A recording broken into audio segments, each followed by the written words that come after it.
Hello, I'm Keith Campbell, independent priest of the Home Temple, and welcome to Godsmarts.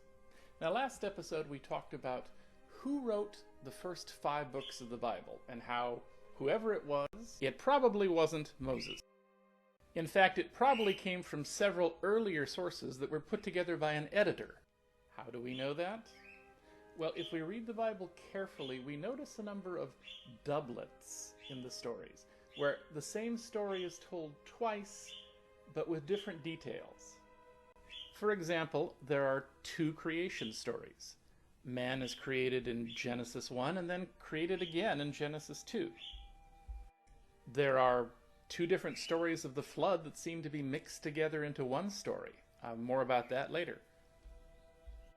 There are 2 different stories of the naming of Bethel. 2 different stories of the covenant between Abraham and God, and a number of others. And there are differences in the details between these stories. Moses' wife is a Midianite in some stories and a Cushite in others. There are 2 different sets of 10 commandments between one book and another. Moses receives the law on Mount Horeb in one account and on Mount Sinai in another. Now, there are all sorts of explanations for these differences, but surely one of the most obvious is that we're looking at 2 different accounts from 2 different sources. Now, this idea got a lot of support when Hebrew scholars noticed something very interesting about some of these doublets. The Hebrew Bible uses a lot of different names for God. Now, one of the most popular is Yahweh, or Jehovah, it's sometimes translated. And then there are the El names. There's El, Elohim, El Shaddai, El Elyon. All of these names are used for God. Now, almost without fail, anytime there are 2 versions of a story, one of the versions will consistently call God Yahweh, or Jehovah, and the other version would simply call him God, El or Elohim, or one of the El names. For example, in Genesis 28, Jacob, later named Israel, is running away from home after tricking his brother Esau out of his birthright. Now, one night on the road, he has a dream about God and his angels, and God talks to him and makes promises to him. And in the morning, Jacob builds an altar at that place, and he renames that place Bethel, or the house of God. Now then, in Genesis 35, many years later, after Jacob has already patched things up with his brother Esau, he stops at the very same place, and God talks to him and makes promises to him, and Jacob wakes up and sets up an altar and calls the place Bethel, as if he doesn't remember that he's already named that place Bethel. And look at the name of God in these 2 chapters. In Genesis 28, it says, "Behold, Yahweh stood above it and said, I am Yahweh, the God of Abraham your father and the God of Isaac. The land whereon you lie, to you will I give it, and to your seed. And your seed will be as the dust of the earth, and you will spread across to the west, and to the east, and to the north, and to the south. In you and your seed will all the families of the earth be blessed." But in Genesis 35, it says, God, Elohim, said to him, I am God Almighty, be fruitful and multiply. A nation and a company of nations will be from you, and kings will come out of your body, and the land which I gave to Abraham and Isaac I will give to you, and to your seed after you will I give the land. Now, what would happen if you took each of these sets of doublets and split them apart and gathered together all the different stories depending on what name they used for God? Well, scholars did just that. And when they did, a fascinating picture emerged. Each group of material told many of the same stories, but the J group, the ones using the name Yahweh or Jehovah, and the E group, the ones using the name Elohim or El, were very different in many ways, such as style, dialect, vocabulary, point of view. They're clearly very different sources. To make things even more interesting, some of the stories in the Old Testament don't simply occur twice as doublets, but 3 times as triplets. And using vocabulary, grammar, and style, a third source was identified. And this one, which also uses the name Elohim or El Shaddai for the name of God, was very concerned with priestly rituals and procedures. It makes up most of the book of Leviticus, for example, and so it was called P for priestly.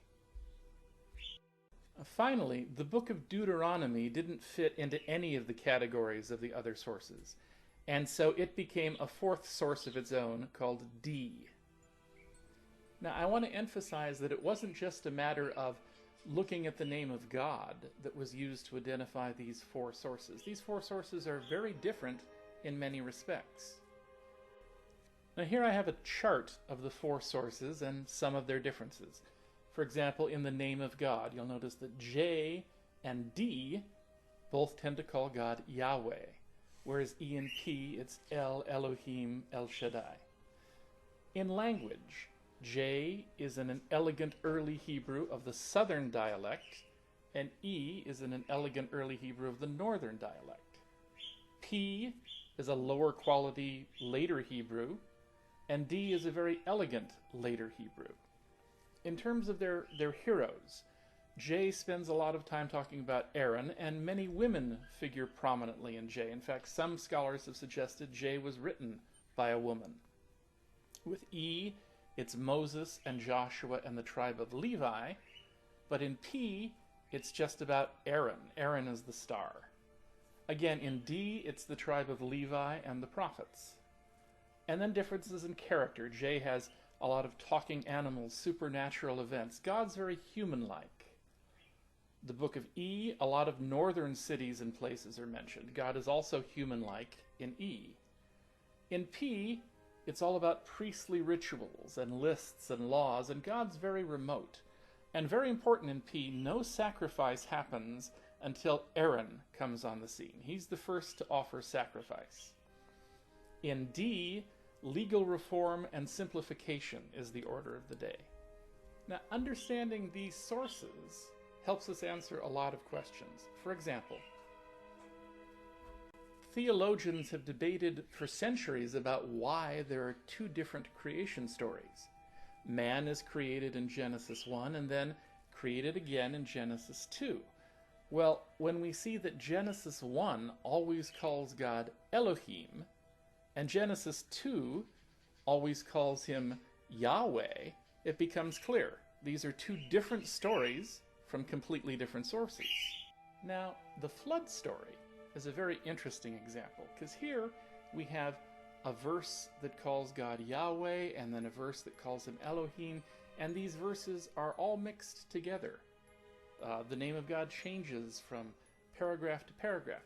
But what happens if we take all the verses that call God Yahweh and put them over here with their surrounding verses and do the same thing with the verses that call him Elohim? It turns out we get 2 complete flood stories with different details. Now, if you go to my webpage at pathstoknowledge.com, I've separated these out for you so you can read them in detail and compare them. But let's do a quick comparison here. This chart right here can show you some of the key differences. For example, what's God like? Well, in J, he feels more human-like. He feels grief and compassion, whereas in P, the priestly source, he's more distant. His emotions aren't mentioned. He's more transcendent. How many animals? Well, in J, there's 2 of every unclean animal, the kind that people aren't allowed to eat, and 7 of every clean animal, because some of them will be sacrificed. But in P, there's only 2 animals of each kind, because there won't be any sacrifice in this story. Well, how did Noah get the ship? Well, in J, it just kind of appears. He got in a ship. In P, there are elaborate, detailed instructions, because the P source, the priestly source, loves detail. Now, how precise are the dates? In J, they're very vague, they're very story-like, whereas in P, it's very precise. There are specific dates and times. How long does it last? In J, 40 days. In P, it actually lasts 150 days. How deep is the flood? Well, in J, it's 45 feet, which is, a disaster on a local level, but not a global catastrophe. Whereas in P, which was written later probably, it's as tall as Mount Ararat. It's a global catastrophe that destroys everything. When does Noah finally leave the ark? Well, if you add it all up in J, 54 days after it starts. If you add it up in P, and P is very precise about it, it's a year after he enters the ark. Now, what birds are sent out? In J, doves, and in P, a raven. And finally, how does God seal his covenant not to create another flood? Well, in J, it's with a sacrifice, and with P, it's a rainbow. Now, not only does each of these stories have its own very identifiable character, but taken apart and read separately, they actually make more cohesive sense, each one of them. Now, the interesting thing is that the editor who put these together and who put all of these four sources together was trying very hard not to leave anything out. Here are four very different viewpoints, and this editor includes them all. He has reference for all of them. And that, I think, is a very good lesson for all of us. Maybe there isn't just one way to look at God. Maybe there are different ways that people look at him in different circumstances, and maybe that's just fine. Now, next time I want to take up the topic of why were these sources created, when were they created, what purpose did they serve? Until then, this is Keith Campbell. Thank you for watching Godsmarts.